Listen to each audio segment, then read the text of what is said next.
The other important story, the UK and Australia have now are all set to increase visa fees for Indian nationals by 13% come April.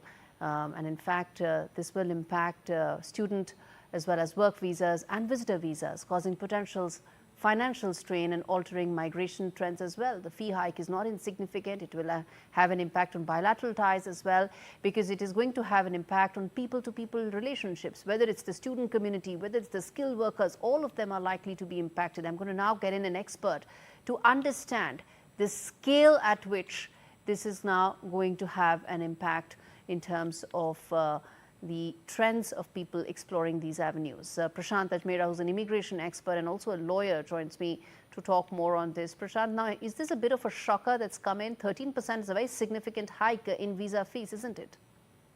Yes, it is very high. Definitely it is high. Everybody is going to pay for it. It will affect every class of it.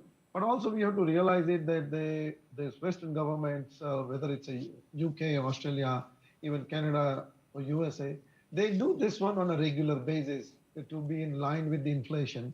And when the hike comes up, obviously those who are in the pipeline or just before that, they pay the higher fees, and it's going to affect them. Similarly, it's going to affect them with the student visa fees as well, because also you have to realize in the Western countries that their cuts are given to their Department of Education. The Department of Education cannot give enough grants to the education institute, and they depend on the international students. So and international students actually form a very large chunk, both for the UK as well as Australian universities, and India forming probably one of the largest chunks, doesn't it? Yes, definitely. How much will that impact students evaluating these geographies?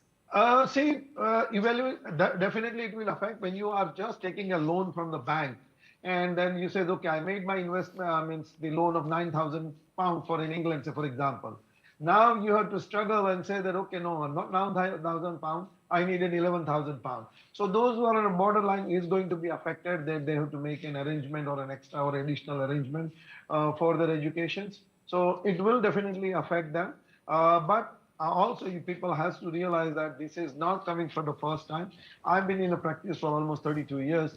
And this comes every 2 years or 3 years. They regularly to be in line with the inflation. So the visa fees also increases, and at the same time, it may not be the first time ever, but that doesn't mean that it's not something that's going to have a financial hit, right? It's going to have a major hit. Explain to me also the hit that it's going to take in terms of those evaluating this for travel purposes. Just, tourism, travel, those wanting to go for their family visits. That chunk of people will definitely be impacted the most. Yes, definitely it will affect. But when you are traveling abroad, people say that, okay, when you are making a foreign trip, if it is coming up 10-15% more or a few thousand rupees more, you can afford it. And people don't say anything about it, and they just travel agents and travel advisors just take the extra money from the day on which they are coming up. And people pay for it without making any hue and cry about it or making any objections about it. It says, well, visa fee has increased, we have to pay for it, we have to pay for it. Okay. So I have never seen any objections coming from any individuals or a group or a travel No, because individuals, even if they object, they can't really change this. That's not my question.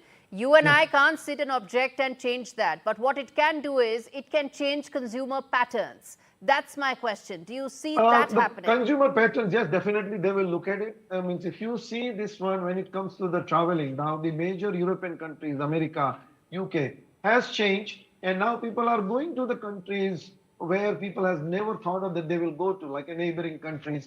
Probably they will go to Vietnams and Thailands and UAEs. In Europe, you don't want to go there, you want to go to Eastern European countries. If I want to visit England, probably I won't go to UK, but probably I can go to an Ireland.